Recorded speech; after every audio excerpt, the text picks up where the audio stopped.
Hi everyone, welcome to the lecture on multiple sequence alignment. We are going to be taking a little bit of a break from generating our own programs and diving back into some bioinformatics specific topics. So that means there is no pre-lecture readings.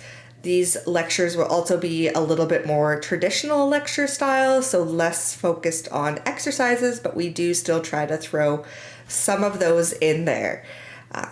So to get started, we're going to throw it back to the beginning of the course when we talked about pairwise sequence comparisons. These actions are one of the foundations of bioinformatics. They are used for all sorts of things, including questions like this one that ask, why don't humans have tails? Now, this might be a little bit of a polarizing question because some might argue, well, humans do have tails early on in their development. And this is more talking about why don't we have tails as adults once we are finished developing in the womb, that kind of thing. So pairwise sequence alignment are the foundation of what has allowed us to answer this question. Effectively, what researchers did is they took sequences from a bunch of different organisms, some with tails, some without tails, and they compared the sequences to try to identify what were the differences within those sequences that could potentially have led to that evolutionary difference. And when they did this, they built up this tree over here on the left that goes over how similar these different sequences are in different organisms, but it also was allowing us to look at something like we see over on the right here with the structure of the sequences and the differences we see within them. So the main difference that we see here is that the non-tailed organisms have the presence of this ALUY. Let me get my little marker out so I can start drawing up on here. ALUY insertion. And this is a hairpin insertion that impacts the resultant transcript. Organisms with a tail do not have that hairpin, so they get the full length transcript. So you can see here the hairpin, what ends up happening is a little bit gets cut out, resulting in a shorter transcript and no tail. Why not? I don't know. My drawing skills are not great. This is why I am a scientist, not an artist. There you go. We're going to be learning how we can do this on our own. So what kind of software would we use? What would that look like? How would we analyze those types of results? The learning objectives of this chapter are being able to relate pairwise sequence alignment algorithms to multiple sequence alignment algorithms. How do we calculate alignment scores for a multiple sequence alignment, or MSA, using this sum of all pairs method? You should be able to perform a multiple sequence alignment using software like Clustal Omega, which we'll go over some examples of.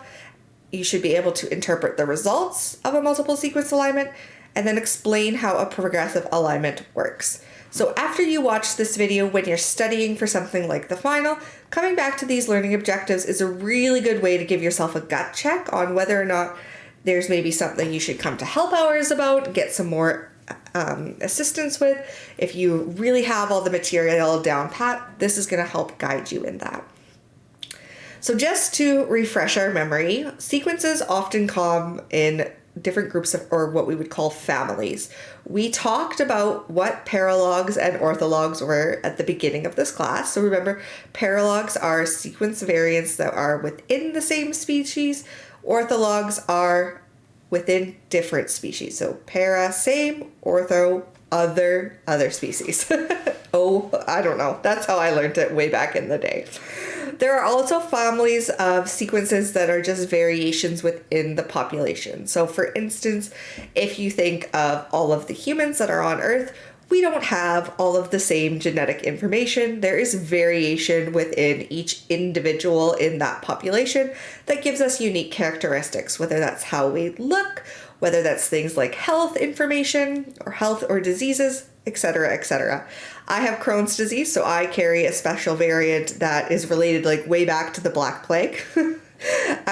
which is my fun fact I love to tell people about. You can tell I'm a huge nerd when that's my fun fact, but not everybody else in the population shares that variation. So it's a great way to kind of remember that as well.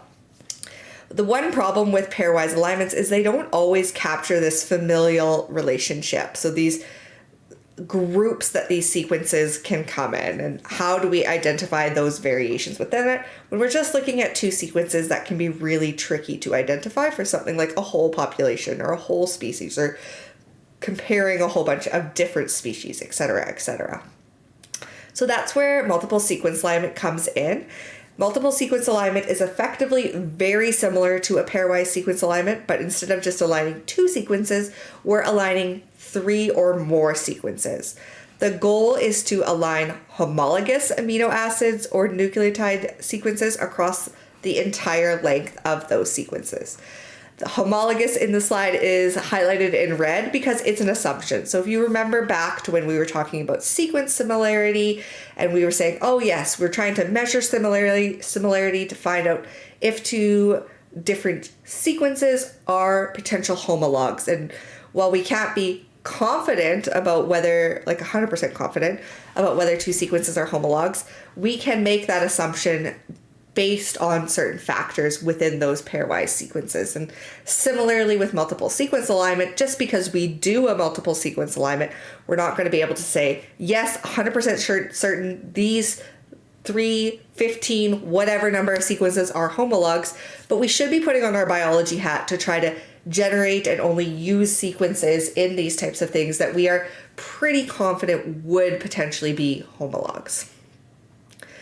So why might a researcher want to perform a multiple sequence alignment? I gave you the one example at the beginning, but let's do another example diving into how we would do this with different hemoglobin sequences. So what I'm going to do is I am going to pull up NCBI here. Just a second. And we are going to, I grab those sequences, download them into a multi-FASTA format, which we will go over in more detail later in this lecture, and then do an actual multiple sequence alignment with them. So we need to go first to NCBI protein. I'm just going to Google that, click the first one that comes up here, and the very first one I'm going to search for is the hemoglobin, that's spelled wrong, but I'm sure it will figure it out, beta human. So I'm looking for the beta subunit of hemoglobin in Homo sapiens. I'm going to just filter by taxon so that I don't get all these other things in there as well. I can see I have a whole bunch of different things in here. I want to also filter by RefSec so I get a consensus sequence instead of a whole bunch of individual ones. I should probably fix my typo and then try again because there's like a whole bunch of different things going on here. There we go. This is the one I want. I thought it would deal with my typo and it didn't. I should have known better. So here is the hemoglobin subunit beta for Homo sapiens. Remember, if we just click FASTA up in this top left corner, we'll get the FASTA sequence for it. So what we need to do for a multiple sequence alignment is build up a multi-FASTA file. And so what a multi-FASTA file is effectively a FASTA file with multiple records in it. And so a record would be something like this with the header line and then the sequence that follows. I would like to get this similar sequence for 4 other organisms. So what I'm actually going to do is just take this and put it into a blast. So I'm going to just go over to the right here and click a run blast. And then I'm going to just filter my blast for the specific organisms that I'm interested in. And in this case, let's go for Pan-troglodytes, which is a chimpanzee. And add another one. I will go for Canis lupus, which is a dog. There we go. Add another one. Mus musculus, which is mouse. And then one more. Gallus gallus, which is chicken. Oh, am I spelling that wrong? Probably. Yes, I am. This is why I have notes on the side to help me with my typos. Gallus chicken. All right, so we'll just leave all of these as default, and I'm gonna hit blast. Remember, what I'm trying to do is gather all of these sequences that I want for my multi-FASTA file. While this is running, I'm gonna open up the software we're gonna use for multiple sequence alignments, which is called Clustal Omega. We can just go to this first link here. There will be much more information about this as we go through the whole lecture, but this is kind of just giving you an example of what is to come. So we're going to have protein sequence, and then we'll paste in our multi-FASTA sequence there. So if we do this, now I can see all of my results here with my different organisms that I was interested in. I can also go to my graphical summary. You can see all of the different information that I might be looking for. What I'm going to do is I'm just going to grab the sequences from all of these different results, one from each organism, and I'll paste them into the Clustal Omega. So if I again go into FASTA, this was our very first one. You can see how slow my internet is tonight. Awful. Just copy this and I'll paste that as my first sequence over in Clustal Omega. Now I'm going to go to the first one that I see here for pan-troglodytes. I'm just going to open this in a new link. Click FASTA. Copy that. Paste it directly after my first record here, so that don't need to have any space. They're always going to be delineated by those header lines. That's all the computer needs to know from us. Okay, so we did that one. Canis lupus can be next. We're going to open this. Oops, I don't need to open that one in a new tab. My bad. Over on the side here, I'm just going over to the accession number and opening that on a new tab. I see this one here is not a RefSec ID, so for the sake of argument of keeping things, this one, no, that one was. I'll use the RefSec ID if it's close in similarity and easily available here. Go to FASTA. So these are the kinds of questions and things you can expect to be doing on upcoming assignments or potentially on things like a final exam. Again, just pasting that next sequence there. Oops, did my wrong copy. Copy, pasta. Those three we got. Mouse is next. I'm just gonna skip these first two and go to the RefSec ID. In an exam setting, I would tell you if you needed to use a RefSec ID or not. If I don't specify, either or is fine. You should probably be picking the one with the highest similarity if I don't specify. Hit enter for the mouse, and then the last one we need is the chicken. Gallus, where art thou, chicken? Scrolling. Here's the chicken. And here's the one that has RefSec, just to be consistent. All right, my last copy. Pasting this over into Clustal Omega. We could equivalently save this all in a text file and then just upload that text file. We have lots of different parameters that we can mess with if we so chose to. I am going to be leaving things as is for this initial demo. We'll talk about some other options that we have later on. I'll hit submit. It's submitted. Look at this beautiful animation. This is really taking us to like early 2000s instead of the 90s on the internet. My job is finished. I can view my results. And it will load up here. So here's an example of the results. We have each of the different accession numbers here, followed by their sequences. When I look at this, I find this really, really hard to read with just accession numbers, especially because I was looking at specific organisms before. So what I'm going to actually do here is click this resubmission link. It's going to have all of my sequences in there saved as it was.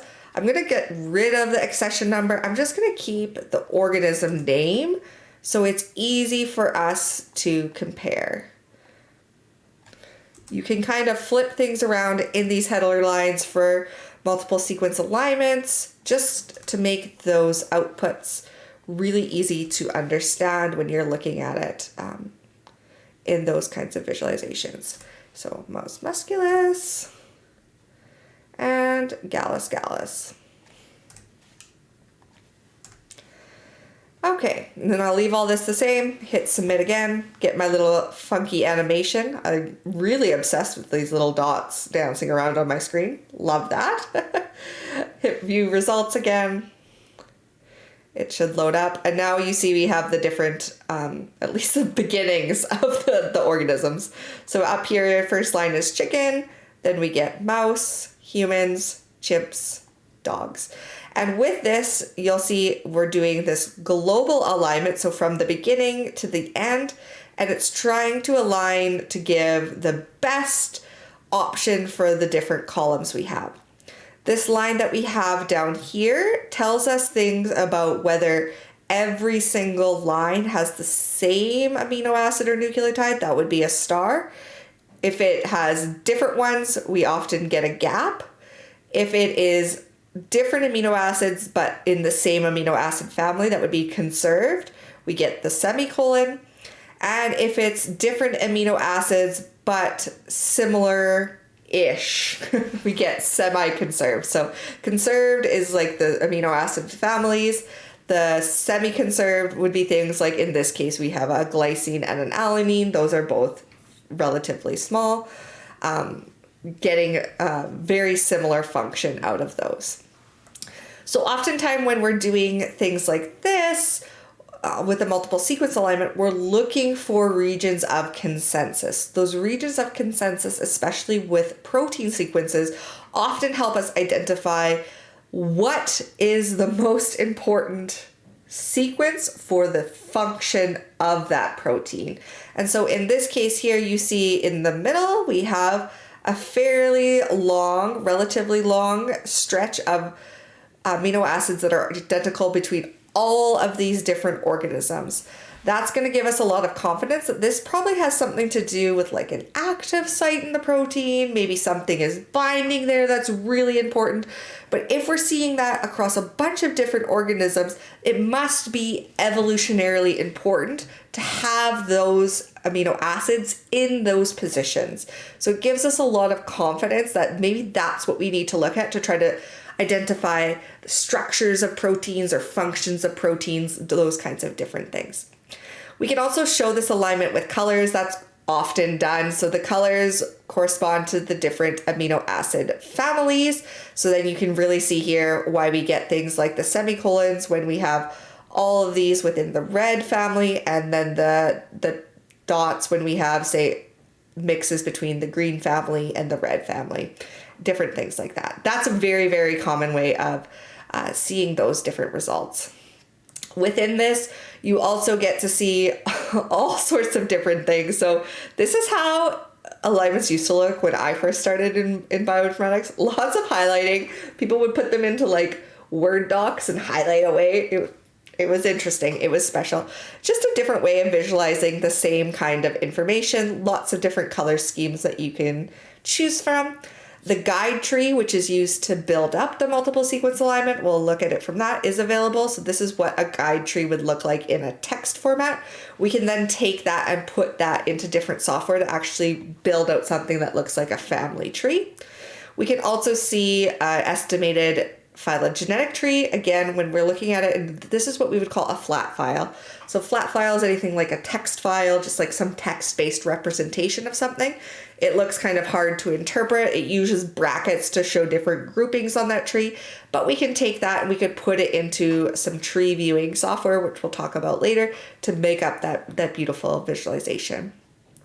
There's all sorts of different viewing result, or like viewers, we could call them, to view multiple sequence alignments. So especially when you have lots of different sequences, sending them to something like this, or if they're really long sequences, can help you see what's going on with them. If we wanted to see a phylogenetic tree, if we didn't want to copy and paste or download that file, we can just click send to simple phylogeny, and that will generate that tree for us. Lots of different things. And if we want to download any of our results files, so often you'll have to do this in assignments, downloading the output file, downloading those input sequences, the alignment, the guide tree, the phylogenetic tree, which were those different things that we saw there. They're all available here. So that's just a quick overview of cluster omega. Again, we will talk more about this in the slides, and we could use that to help us identify the important regions of, say, a protein that are important in terms of the protein's function. We can have confidence in that because they're conserved across evolution with different species, which is pretty neat. So going back to the slides here, what we just did was something like this. It was called a multiple sequence alignment. So we get lots and lots of different lines on the page, areas that are of consensus. Those areas of consensus are actually called motifs. We can have multiple motifs within a single multiple sequence alignment, and those are going to be the different regions within that multiple sequence alignment. Once we've identified those, we can actually generate these things called profiles out of those motifs, which represent how frequently you see different amino acids if you're in a protein sequence, or different nucleotides if you're in a DNA or RNA sequence, at each position of that motif. We can take those profiles and generate visualizations like this that show us actually the frequency of seeing the different amino acids or nucleotides in each position. So just to go over this first one here, which is a DNA sequence, you'll see in this very first position here, it's mostly G's that are seen, followed by a little bit of A's. I can know that's an A because it's green. Otherwise, I wouldn't be able to see it. In this second position, again, mostly G's, but there appears to be some T's and some A's. When we get into this third position here, you can see it's usually either an A or a G, and so on and so on. And then there's some other examples where it's like, oh, this is almost always an A, or this is almost always a C, and so on and so on. You can do the same thing with amino acid sequences. These things are very popular for like visualizations and papers, whereas the profiles are actually more popular for bioinformatics algorithms because they're easier for us to port into different programs in order to do things with them, whether it's searching other sequences, whatever that might be. Pictures like this don't mean much to computers. Things that you'll see like this that are profiles, which we'll go over in a minute here, much more valuable, but pretty pictures are cool. So a motif, which remember is this region of conserved sequence, is just this locally conserved region. So similar to how, remember back in pairwise alignments, we could use a local alignment to find a chunk of a sequence that was very similar. A motif is just that, but for lots of sequences, for a multiple sequence alignment. It's usually some sort of short pattern that's going to be shared by a lot of those sequences. These patterns are often really predictive of a molecule's function, a structural feature, or a family membership. So for instance, think back to that hemoglobin demo.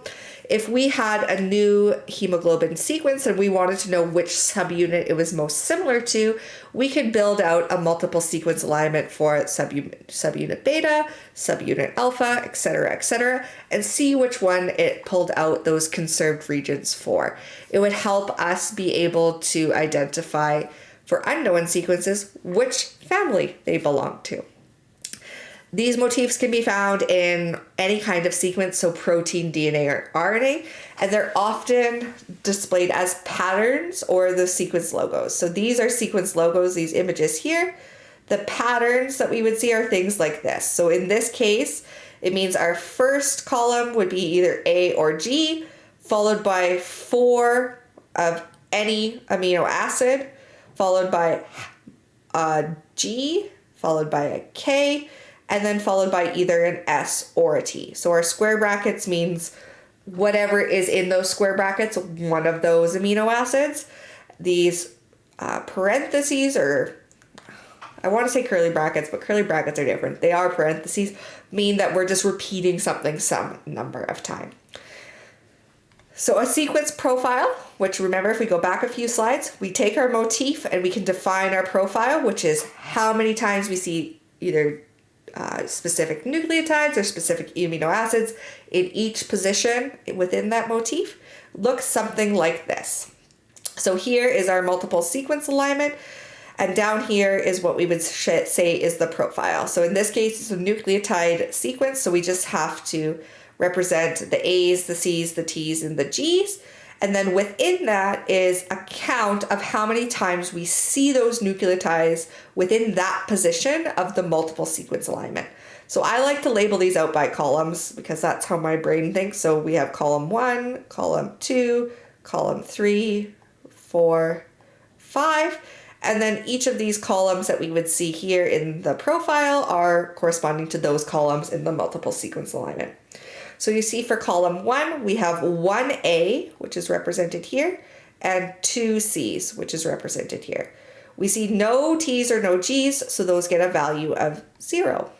For column 2, we have 3 A's, which we see there, and everything else gets a value of 0. For column 3, we have 1 C, which we see here, and then 2 gaps. The gaps are not taken into account for the profile. We don't get a special column or a special row down here, which is counting our number of gaps. They are not included in the profile at all. So effectively, when you're calculating a profile from a multiple sequence alignment, you can ignore them. For column 4, we have 3 T's, which we see here. Everything else gets a 0. And then column 5, we have 2 T's, which we see here, and everything else gets a 0. This profile could then be put into software to generate that sequence logo. And what it does is it effectively takes these counts or the frequency of those nucleotides at those positions to figure out the heights of those letters in that position on the logo. So if we go back 2 slides, you see how we have different heights of A's here, different heights of C's. That's all based on the information or those counts that were in a profile. So consensus sequence, that's something I've said a couple of times in this lecture, is also something known as a canonical sequence. It's just a sequence consisting of the amino acid or nucleotides which occur most frequently at each position. So if we take a multiple sequence alignment like this, we can generate a consensus sequence like this one by just saying, okay, well, what is the most frequent nucleotide at each position? In this case, we had 2 C's for the first column, so we put a C there, 3 A's, so an A there, 1 C, so a C here, 3 T's, so a T here, and 2 T's for a T here. I honestly find it easier to identify a consensus sequence if we go back from the profile, because then we're just looking at numbers and we're figuring out, okay, well, our highest number for column 1 is 2, so that would be a C, followed by 3, so that would be an A, and so on and so on and so on and so on. But you can do either or way. If we use this algorithm to calculate consensus sequences, it's important to remember that it only takes into account non-gap characters. So similar to like building out a profile, just because there's 2 gaps here in column 3, we don't put a gap in our consensus sequence. We always are picking the highest frequency nucleotide or amino acid. We don't pick a gap. If we have a tie, so if there are 2 amino acids or multiple amino acids or multiple nucleotides that have the same count or frequency for a column, we use the value n in order to represent that in a consensus sequence. That effectively just means there's more than one option. In practice, the algorithm for calculating a consensus sequence is much more sophisticated than what we just went over. There's no single algorithm for determining how to do this, but we can use some of the programs that we have in Emboss. So there's one called Show Align, which you can take a look at, and one called Pretty Plot, which you can also take a look at. The key points to remember here is that multiple sequence alignments are more sensitive than pairwise sequence alignments when it comes to detecting homologs.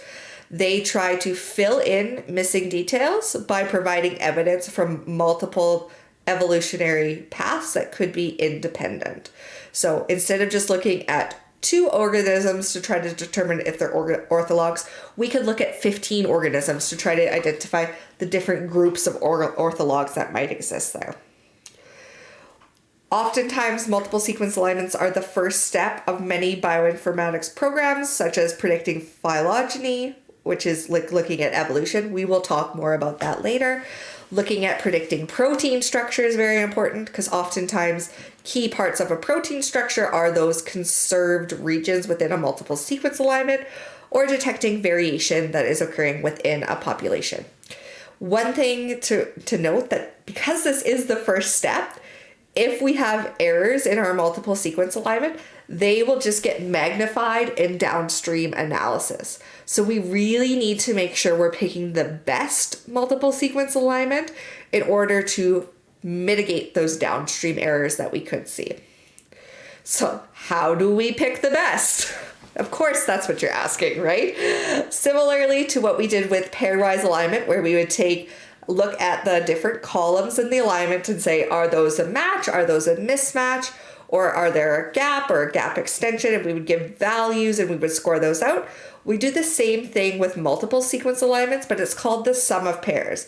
So effectively what we're doing is we're saying for each potential pairwise alignment within our multiple sequence alignment, what would be the different scores for all of those within a column, sum them all up to get the value for that column. So we're going to go through an example here where we identify the sum of pairs score for the following alignment, given a scoring function where the pair of a gap and a character scores 0.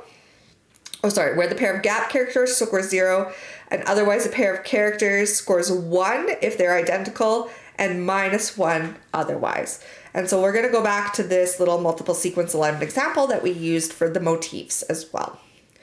So we begin with the alignment that we have here, and we will have each column. So we have column 1, column 2, 3, 4, and 5. When we look at the first column here, we're going to start looking just comparing A to C. A to C, those are two nucleotides that are not the same. So it gets a score over here of -1. We then compare A to the next C. And that again, two nucleotides that don't match, so it gets a score of -1. The final pairwise comparison we need to do is comparing C to C. And in this case, there's two nucleotides that are the exact same, so they get a score of +1. We add all of those different scores together, and for that column, we get a value of -1. We do similar things for the rest of the columns, so at each point, we're comparing sequence 1 with sequence 2, sequence 1 with sequence 3, and then sequence 2 with sequence 3. So that's making sure we're doing a pairwise comparison for every single sequence pair that is in that multiple sequence alignment. The second column is kind of boring. They're all A's, so they all get 1s, ending up with a score of +3. In column 3, we see our first gaps. So first we compare C with a gap, which is different. So similarly to in the first column, how we had A and C, and those were different, C and a gap also get a value of -1 with this scoring matrix. C and the next gap also get a value of -1. And then when we compare sequences 2 and 3 with a gap and a gap, that gets 0 according to the scoring matrix, resulting in a score of -2. The other two columns that are left here are described in these two steps. Once we have all of those different scores, we just add them together for all of the different columns, and we get a final score here of +3 for that multiple sequence alignment. So as we talked about here, we often have a lot of different ways to summarize multiple sequence alignments results. We have profiles that are going to indicate how many times each letter occurs at a given position. So this is the example of the one that we built out earlier. And oftentimes this is going to be the information that we use either to build out that consensus sequence that we want to report out, or that sequence logo, etc., etc. When we are constructing a multiple sequence alignment, there are two different methods that we can use. We can either use the exact sequence alignment method or the progressive sequence alignment method. The exact sequence alignment method is an extension of our Needleman-Wunsch. I was almost said Munch. You can tell I'm hungry, hey? Or the Smith-Waterman algorithms.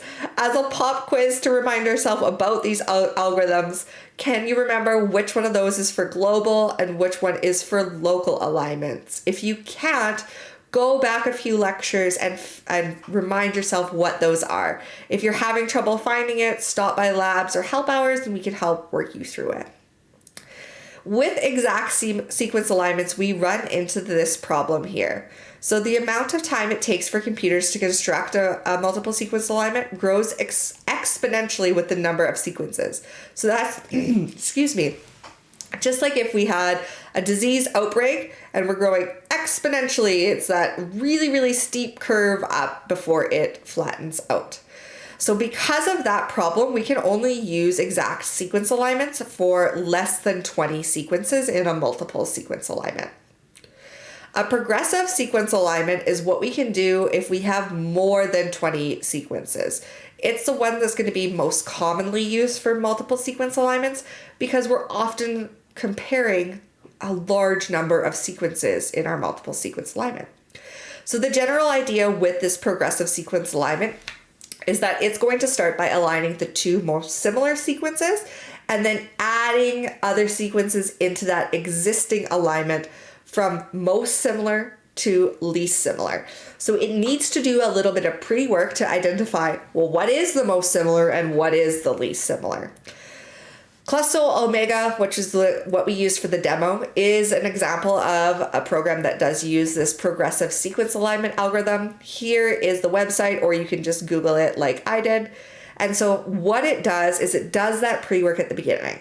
First, it takes each pair of possible sequences and does a global alignment of each of those sequences, and then creates a family tree or a phylogenetic tree to represent similarity. So this is how we identify which pairs are most similar and how we know what pieces of the puzzle we're adding in next. It then uses that family tree to generate that multiple sequence alignment. So because we are doing this slow step at the beginning where we're doing these pairwise alignments of all of the different pairs of sequences, we need to start thinking about, okay, how much time is that actually going to take the computer? And this is why it doesn't just immediately happen when we hit that button on Cluster Omega, because we need to think about, okay, so even say if I have 5 different sequences like I did for the demo, how many actual combinations of 2 are there in those 5 sequences? And in this case, we have 1, 2, 3, 4, 5, 6, 7, 8, 9, 10 possible combinations or possible pairs that we need to identify the similarity of so that we can do that slow step at the beginning in order to get to the faster, more heuristic step at the end to compare multiple sequences. We may ask you on exams, given this many sequences, how many potential pairs are there? The calculation for that is right down here. So if we ever ask you that, you can use this calculation in order to figure it out. You could also, if you wanted some practice with your Python, write a Python program that would populate all of the combinations. So in this case, you'll see, okay, well, we have all of these different sequences starting with 1 and all of them. This kind of looks like a pattern that a nested for loop could give me. It'd be a great way to keep those programming skills fresh and try it out. If you get a solution and you want to compare it and know if it is correct, this is one program I will allow you to post on the discussion boards so that we can all help each other out in figuring out what does this solution look like. So the results of step 1 are going to be a whole bunch of pairwise alignments with a whole bunch of different scores. So you'll see here that sequences 1 and 2 have a really high similarity of 100%. And then there's different similarities for all of these other ones down here. So these scores are then going to be converted into a distance matrix in step 2 to construct that guide tree that we saw about in the Cluster Omega. So the guide tree here is just something that looks like this. This is very similar to a family tree if you've seen those before. And it's just a way for us to represent similarity in a visual way. The distance matrix looks a little bit something like this. So we have all of our different sequences down here from a score or a result like this. And then we have their similarities converted into decimals. So 1 would be the most similar and 0 would be the least similar. So things like 0.9 are going to be very, very similar compared to things like 0.17, which are less similar. So if we take a look at this distance matrix and we want to figure out, well, how is this tree actually made? What it's going to be doing is it's going to first identify, okay, well, what is the most similar pair of sequences in this distance matrix? And in this case, it is the ones that are associated with this 0.9, which would be a 90% similarity. So that is sequence 7 here with sequence 6, which is this one right here. And if we look for those in our tree, what we see is we actually have the very first one here, sequence 7, and then the next one that is most similar to is sequence 6 right here. And after that, what it does is it's going to calculate the next ones and the next ones and the next ones to add in based on the next highest values that we have in this distance matrix. So that's how this gets generated. Once we have this generated, it can be used to actually guide the multiple sequence alignment in terms of which ones it's going to be aligning first, and then what other pieces of the puzzles it will be bringing in as subsequent steps to that alignment.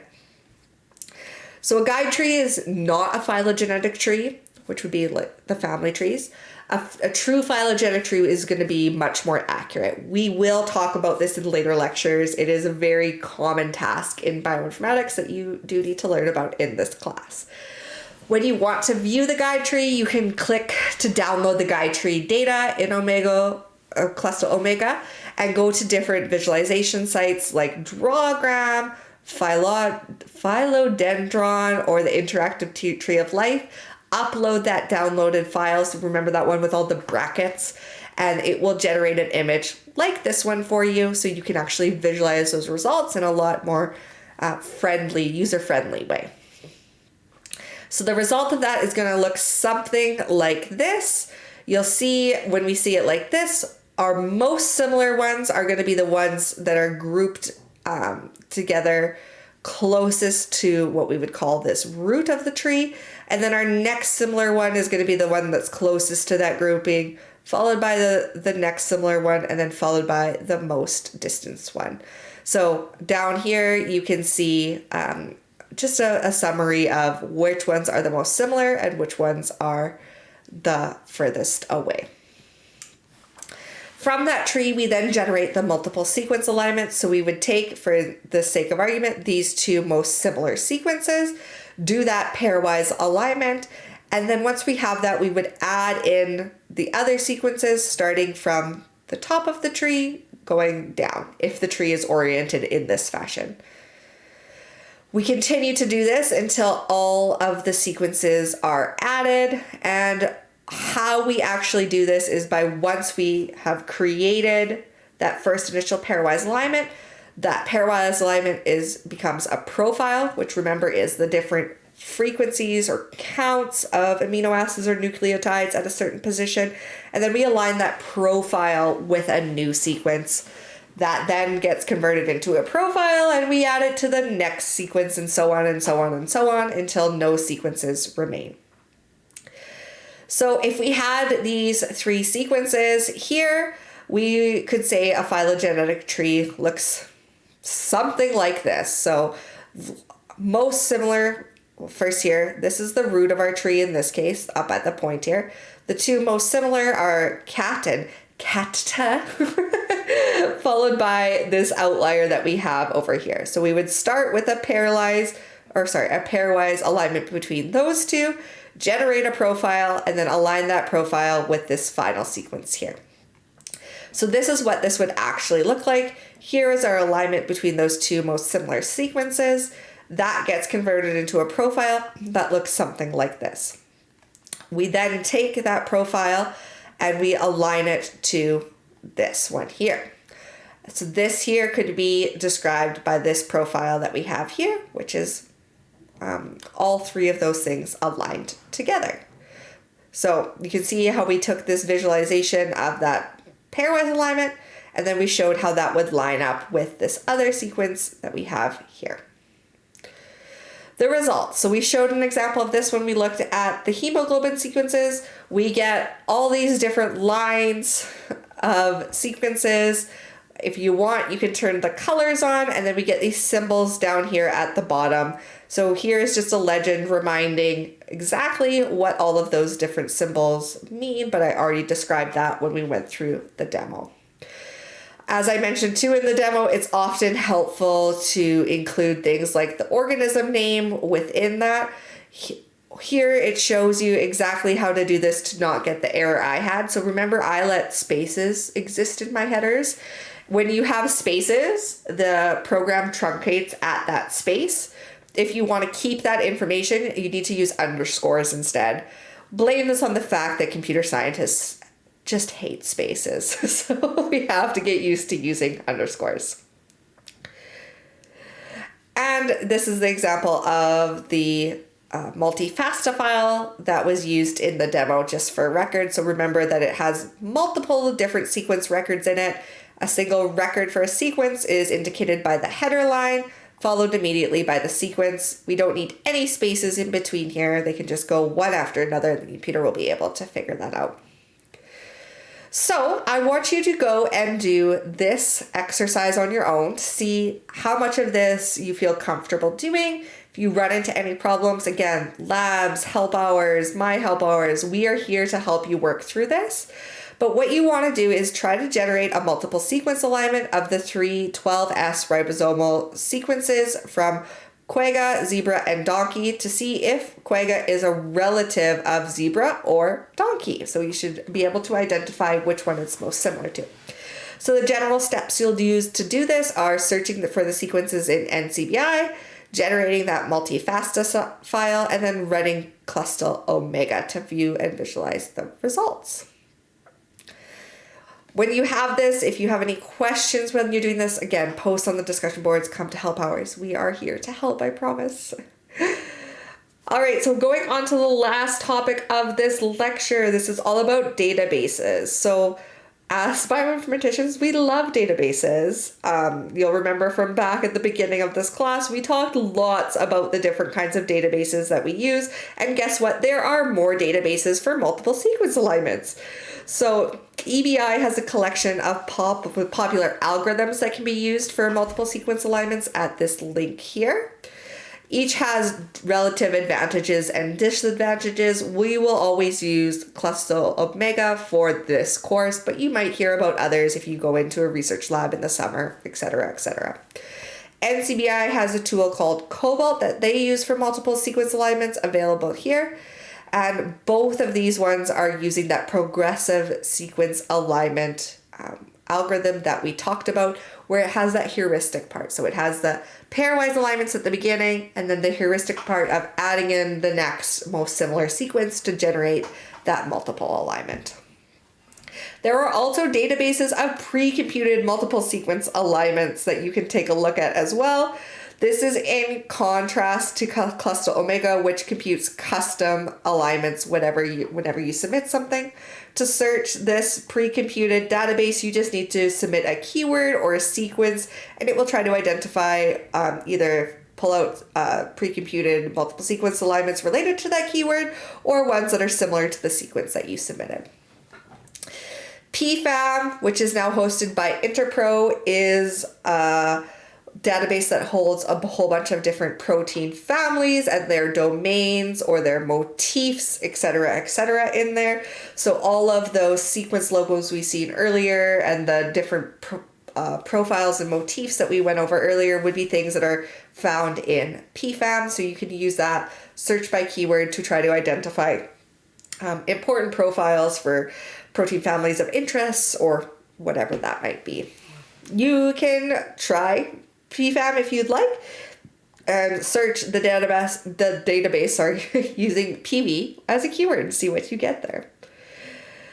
There are also a whole bunch of other databases available related to these conserved domains. So we have SMART here, which is a database of protein families implicated in cellular signaling, extracellular domains, and chromatin functions. Both PFAM and SMART are curated databases, so they're not just all of the raw data. There's actually some sort of process that goes in to make sure that the information that is going in there is unique. You can search them with text or protein sequences. NCBI also has the conserved domain database, which is a tool to search both of those at the same time. The main purpose of those ones is to identify conserved domains for a query sequence. So if you wanted to, you can try searching for globin and see if you get those conserved sequences we saw within that demo. There's a lot of information, but hopefully it was clear or a little more clear than mud. Try those demos or that example that we had, see how far you can get. Make sure you leverage us for help if you need it. Do not struggle alone. I don't know how many times I can say it in one lecture. Maybe I should have like a little counter somewhere down here, but we are here to help. Best of luck with the example, and let me know if you have any questions.